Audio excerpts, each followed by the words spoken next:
All right, so I'll start with construction updates, and I'm sure Ellie will have some stuff to add. Um, as and this actually kind of has a little bit of something to do with Stone Crop Acres. So our the next phase, the work that we'll be doing when we resume construction, by intention is to build out the two remaining towns that aren't currently served by Maple Broadband, and that's Middlebury and Ripton. And so Ellie and I have been working in the wings, trying to make sure that we could get a footprint for a hub in both Middlebury and in Ripton. And the stars aligned for us in Middlebury, and we just received, and probably informed you this last time we had a meeting, that we did get an easement signed by the town of Middlebury. Actually, I think it's by the head of the school board, perhaps. And then maybe just a couple days ago, we also received an approved zoning permit. So all things being equal, meaning things like having money and things like that, we could start building our network hub in Middlebury.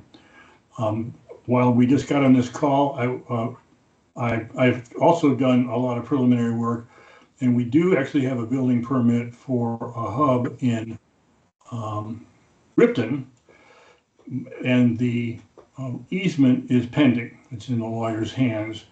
I'm generally pretty optimistic that that's going to go through as well, at which point our two target towns that we want to build out in this next phase will be free to be building things. And I think part of what your executive committee will be discussing tomorrow will be, what does that look like? Is there a way we can build those out with our current financial status? So there's a lot of things we have yet to do before we can proceed with it.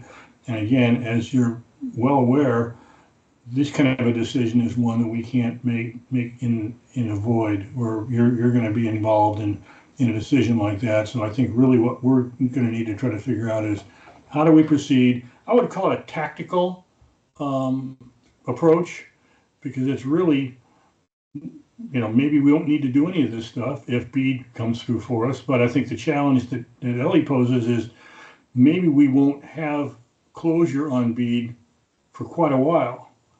And if we're just sitting on our hands waiting for that to happen, that's not ideal. So I think we need to try to find a way to begin something as much as we can, so we don't completely waste this construction season. So that would be my input on construction. Do you have anything you want to add, Ellie?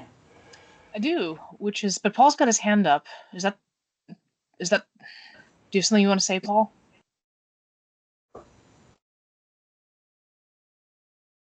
No, I thought it was, no, I should take it down. Okay, good. I just wanted to make sure we weren't cutting you off. So the main update around construction is that only a couple of days after the last governing board meeting, we finally turned up the transport route, the distribution fiber along the transport route, as well as some smaller areas in Shoreham and a little bit of Waltham that had required some buried work. So you will have seen that on the last dashboard if you looked at the operations dashboard carefully. So that was another 15 miles for reactivated service. And so that does, to Steve's point, we're now basically in a winter pause while we figure out what to do next. So next month would be a good meeting in that regard.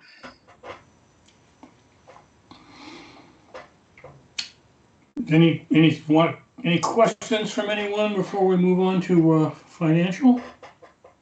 Well, I have something under 7B. Oh. Fire away, Ellie. Well, does anyone have anything on construction before we do? We good? Spada. Yeah, I was just wondering, you mentioned having an easement and zoning permits for one hub. Is only one hub needed in each town to have a full build out? Yes. Yes. Oh, that's great. Congratulations. Yeah. I mean, it is actually a good point that this is kind of a milestone, because these are all the hubs that we are going to need ever. unless situations change that change the nature and composition of our district. So it's great to be this far out ahead, and even if we have construction delays, at least we have the permissions and the easements. So it is kind of a big milestone, and Steve has put in a ton of work to get us to this point. So I want to recognize that as well. Yeah, the one thing that happened today, there's a yesterday VCBB call. No, it wasn't. It was today that Christine made mention of the fact that, and didn't mention any details, that some telecom in Vermont went belly up, and we don't have any information on it. But as soon as that happened, I started thinking it's going to be on VCBB to continue to ensure that all the subscribers in the state have access to broadband. And so if I were them, I'd want to try to hook these defunct subscribers, hook them up with one of the CUDs that's doing okay, which I hate to even mention it, because we want to do really well in Addison County. And once we get really good at it, sure, maybe, but right now we're still working the kinks out. So I shouldn't have even mentioned it. At this point, we're going to assume that it'll be sorted out in some other fashion. I don't think it's anything around us anyway. Okay, anything else on construction? Otherwise, I'll move on to the other thing that I mentioned. Well, that you haven't mentioned yet. So the other thing is you guys will recall late last year we did a holiday promo, which you will have seen in the newsletter and social media around the results of that. And I had a request out that we've identified a food shelf in the town, physically in the town, of every single town where someone participated in the program, with the exception of Cornwall, Orwell, and Waltham. And this is just our marketing firm did whatever research they could online to find local food shelves. So I think we have reps from Cornwall, Orwell, and Waltham on this call. So you don't need to take the time on the call, but if you are aware of a food shelf physically in your town, please email me what it is. And likewise, if you're not, then we'll send it to the next closest town. And if you have a preference, let me know. That's it. Okay, financial dashboard. Okay. Lynn, would you like me to share my screen? I have it ready. Okay. 1 second. I do have it ready, but it's really small. Whoa, now it's 382%. It's too big.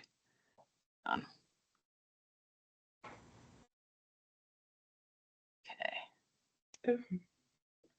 Okay, Lynn, do you want to go ahead and present this first sheet? Sure. Let's see. This is the active grants, and back to what you were saying, Ellie, in terms of like what's available for money.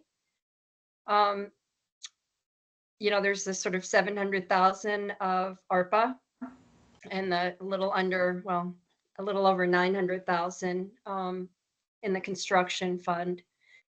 And Ellie, jump in here if you will. Sure. I think there's just a couple things. I mean, this is pretty self-explanatory. You guys see it all the time. I think the month-over-month changes to call your attention to is one of them. We did report that Middlebury had agreed to give us $50,000 in ARPA money, and the check actually came in and was deposited last month. So you'll see the town ARPA contributions is now $50,000 higher, which is great. And the other thing to note is that as you'll notice here, we're within the last 111,561.18 of our construction grant that's available to draw down, at least according to our calculations.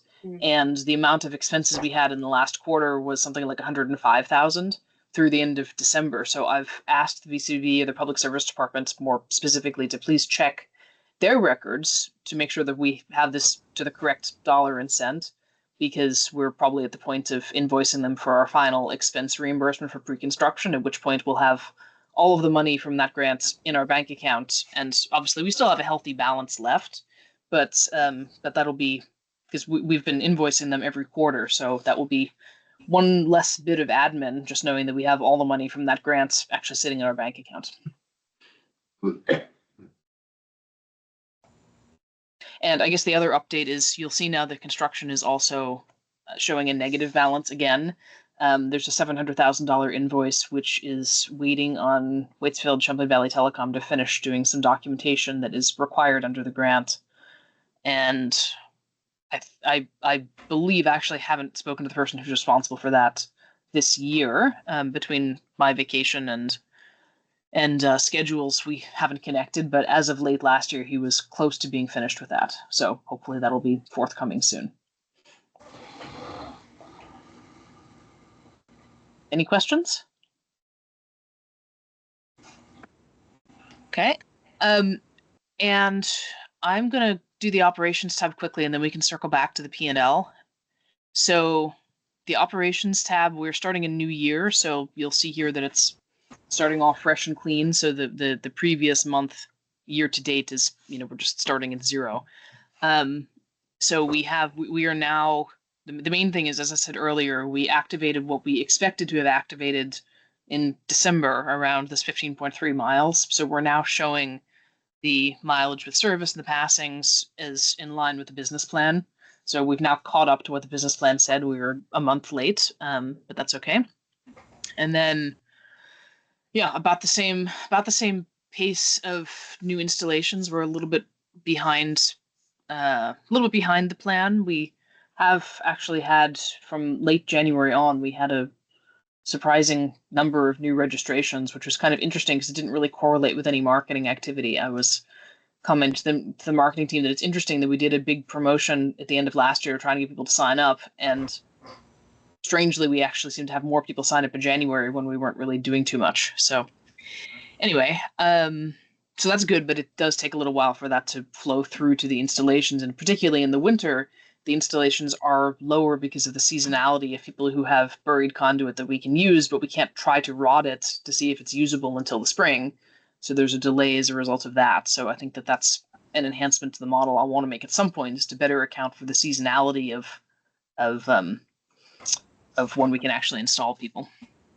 Other than that, our take rate dropped, and the reason that the take rate dropped is because we added new subscribers, but we also added another 209 passings. So, denominator went down. But other than that, not too much that we want to report. I think the one thing is just looking at delinquent accounts. One of the changes that we had made, the WCVT made at our request, is to enable the $150 installation fee to be spread across 3 invoices at the customer request. So they made that change to the billing system, and they've now operationalized it. So that gives new subscribers more flexibility in terms of how they pay that back. So it's less of a bill shock on the first bill. Any questions or comments on this? Spada. I just want to make sure I heard that right. So we've actually have changed I'll say the process or protocol of billing the initial bill, which includes installation and servicing, over an installment period, to break down those numbers as I'll say a normal process of doing business. We give the customers the choice. Some people prefer just to pay it all at once and get it out of the way. Sure. But the customers now have a choice, is the point. That's great. Thank you. Yeah, I think it is great. So glad that we finally got that done. Okay, anything else? Okay, so the budget to actual, we have, well, by we, I mean Lynn. Lynn went in and did this, and Lynn, by the way, I think is doing a great job coming up to speed. It really is like drinking from the fire hose, especially when there's end of year and various little things like 1099s and, just the little details. Just trying to make sure that we catch all those balls between ourselves, and Sai has been really great in answering questions in the transition from little lingering things. So Lynn did the P&L, and then I reviewed it just, as she comes up to speed. But one of the things that we wanted, or actually that I raised to Lynn, and she didn't disagree with me, that we wanted to discuss with the governing board, is because we've been presenting the P&L to you guys every single month, and then we kind of talk about it, and we don't really seem to have a lot of comments on it. And I suppose the operations dashboard is a little bit different because that shows the service activations and some of the business metrics. But my question is, or my suggestion is, that rather than taking time to show the P&L every single month, that we do it quarterly. Because if we do it quarterly, then there might actually be a more robust discussion around it. Because if it's just from month to month, it's kind of like a boiling frog. And, obviously, if I'm doing my job properly, we're not massively going over the budget. And if there is something unexpected, we're handling an executive committee. So I don't want to take anything away from the governance of the governing board, but it seemed to me like it might be a better use of all of our time if we move to having the P&L update shared at the governing board meeting happening on a quarterly basis. Thoughts? I'm willing to move that question for discussion. I think it's a good process. This is Hugh. Thank you, Hugh. Can we get a second since you've done that? I'll second that. A lot of seconds. All right. Discussion. Paul Nikolic put his hand up, so we'll let you go, Paul. Yeah, I was gonna move it or second it. I agree, good idea, do it. Yeah, I think it's going to give us a better view of progress rather than kind of incremental month by month. I think it'll probably be much more striking to either how successful we are or how much work we have ahead of us. But I support it. Yeah, I mean, the only nuance to that, and I see Sai has her hand up, is that in order to do it, because we have the governing board meeting the second Tuesday of the month, and it's really tough to get a quarter actually closed out properly. So really when we'd be doing it would be the second month after the quarter ends. So we'd review Q1 in May, so halfway through the second quarter. And by the way, we can at the same time also distribute the quarterly financials, which the executive committee reviews. We haven't been great about submitting those to the governing board, but if we send it out to you, you can look at the P&L, you can look at the quarterly financials, and we can actually have a quarterly financial discussion at governing board level in the middle of every quarter. Sai. Yeah, I think you pretty much said everything I was going to say. That there will be a little bit of a lag because we have an early board meeting as opposed to trying to close out a month. But I think looking at things on a quarterly basis just makes a ton of sense because you can really see what's going on, and it takes into account to a certain extent those pesky seasonal issues. So Yep. Yeah, I'm totally in favor of a quarterly look. Right. Well, And Ellie and I will be looking at it monthly. But yeah. all of you will see it quarterly if you're comfortable with that. So picking up sort of things that look odd along the way. Yep. So, sorry, Lynn, I keep cutting you off. No, that's okay. Go ahead. Well, I was going to say the suggestion we had specifically related to the budget versus actual, but since we're talking about it, and I think the motion was in response to that, but is the desire of the governing board to look at all of this quarterly, or to look at the operations and cash monthly and then the P&L quarterly along with the financials? I think the P&L quarterly along with financials is appropriate. I like to see a little bit more on the new customers, even though that is very small, and I will actually be looking from quarter to quarter longer term, but if there's an uptick, I always like to celebrate good news. I'll leave it at that. But on the financials, quarterly seems to me, if there's a major problem, you'll bring it up.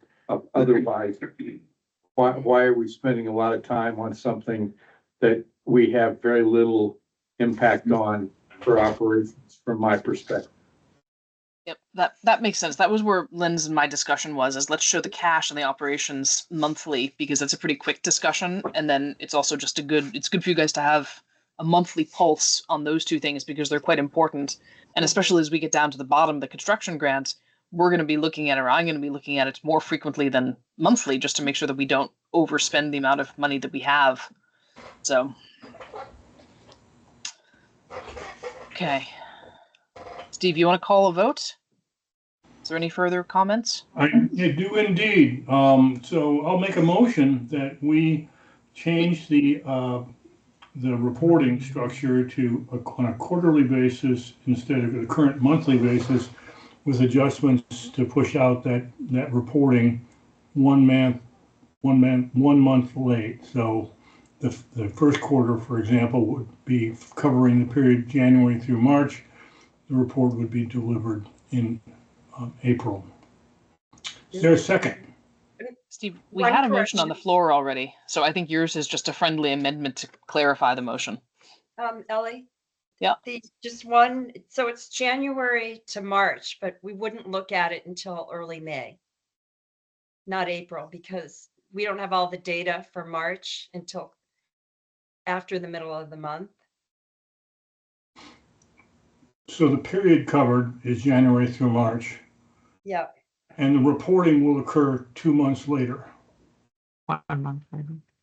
yeah, oh, Yeah. yeah, it'll be reported out the second Tuesday of May. Well, there's a friendly amendment. Everyone understand what the motion is? Okay, all in favor, raise your hand or say aye. Aye. Aye. Excellent, thanks all.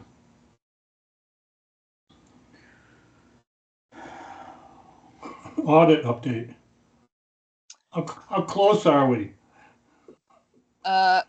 Well, so that was those of you who heard Lynn's and my sidebar conversation before the meeting got started, you will have heard the punchline, which is that I forget what I'm not sure what you guys talked about last month, but basically we had some calls with our auditor in December, and the process that I went through with all of the services invoices needed to be repeated with materials invoices in order to give her the information in the format that she wants it, essentially.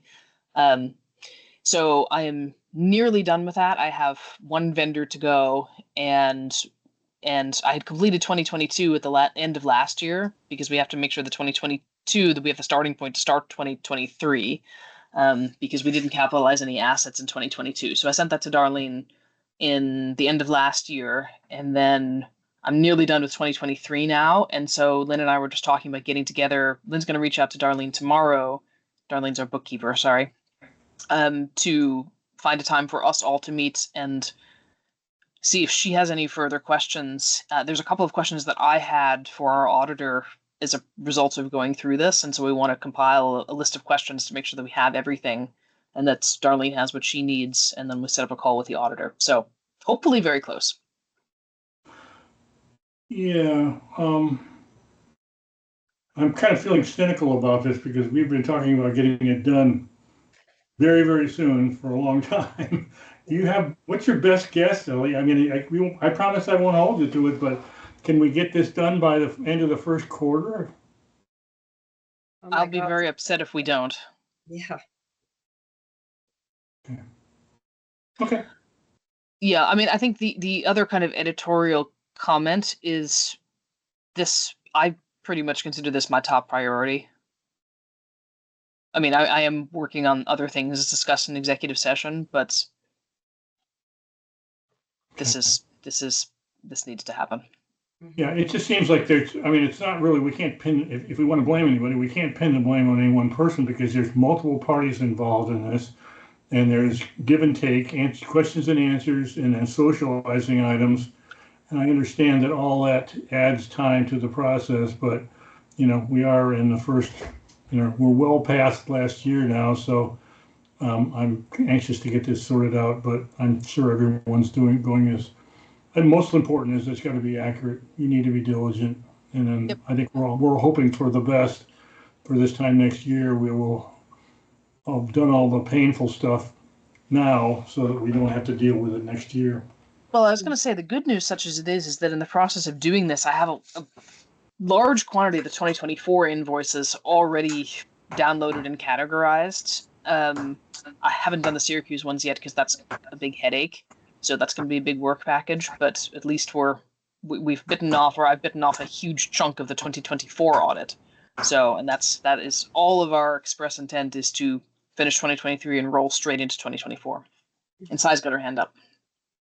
No, I think you just answered my question, was about the 2024 invoices, so that moving into the audit, which essentially will be getting started within the next month or so, presumably for 2024. So yes, if you've done that, that's awesome. Except for the Syracuse invoices. That's probably going to be like a day. I just need to turn Yeah. off the internet and get that done. Okay. Gotcha. Anything else on the audit? Okay. I have something under other business, Steve, but we can also bring up any other business anyone else wants to raise. Let's talk about other business.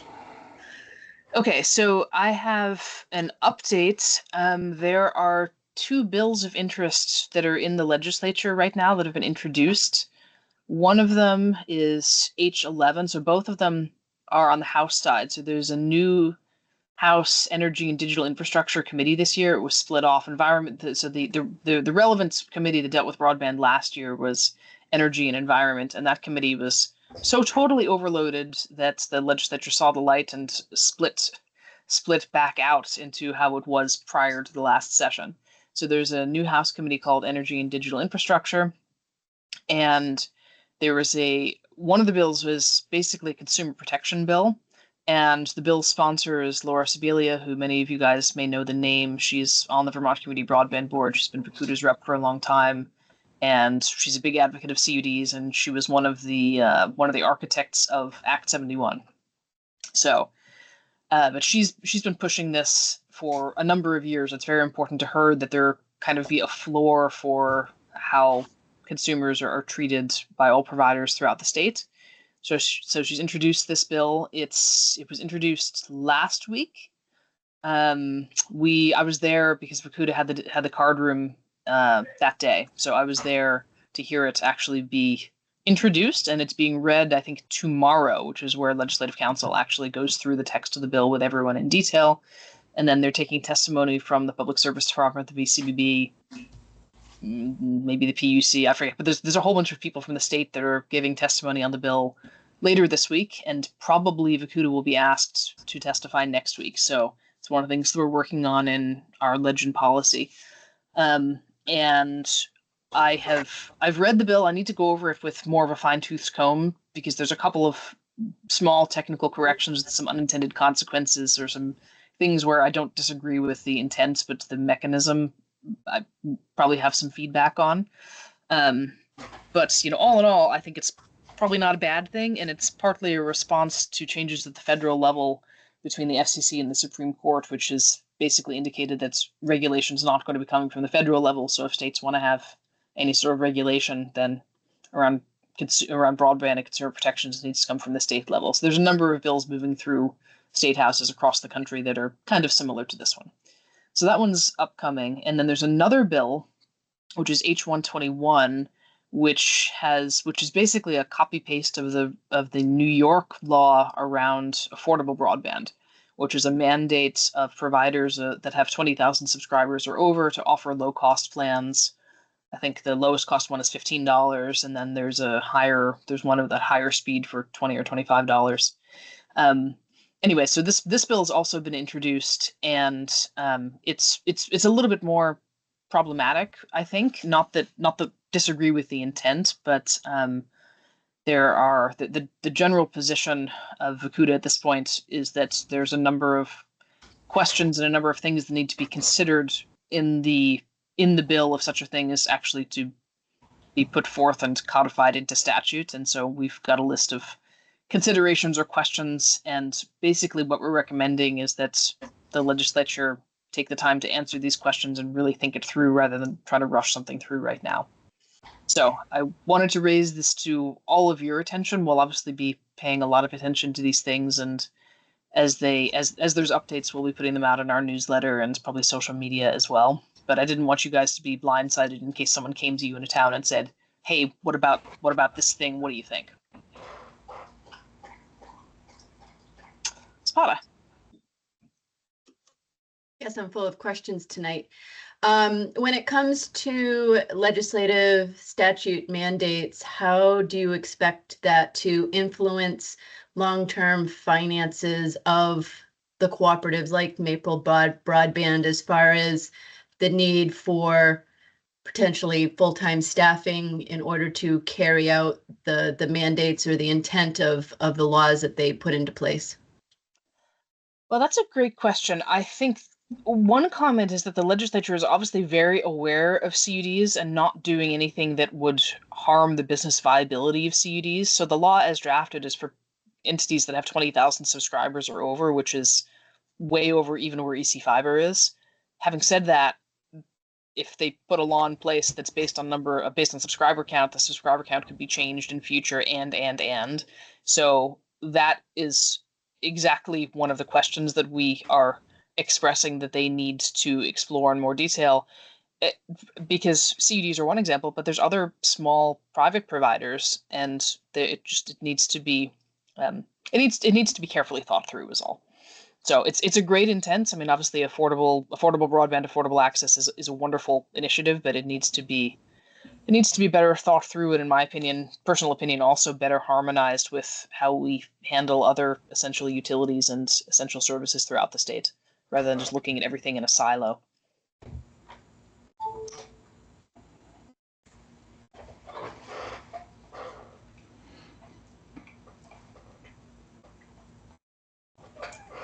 That's it for me. Okay. Any other business? Anyone want to talk about anything in particular? You got the senior leadership here, so if you have anything we can help you with, we'd be happy to jump in there and tackle it. I do think it's going to be it'll be an interesting meeting. I think our will be March meeting. I think there'll be something to chew a little bit. I think I know what I want to do this year, but we'll see. Our objective here is to get a quorum among the executive committee on what plan A and what plan B look like, and how we run them concurrently or separately. But I think we should have a pretty good sense of how we want to approach matters at that point. So I'll encourage you to mark that on your calendar, which is March 11. If nobody has any other input, I'll entertain a motion to adjourn.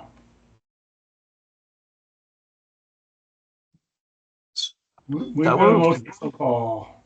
Okay, thanks everyone. See you in a month. Bye, everyone. Good night. Take care. Good night, everyone. Bye.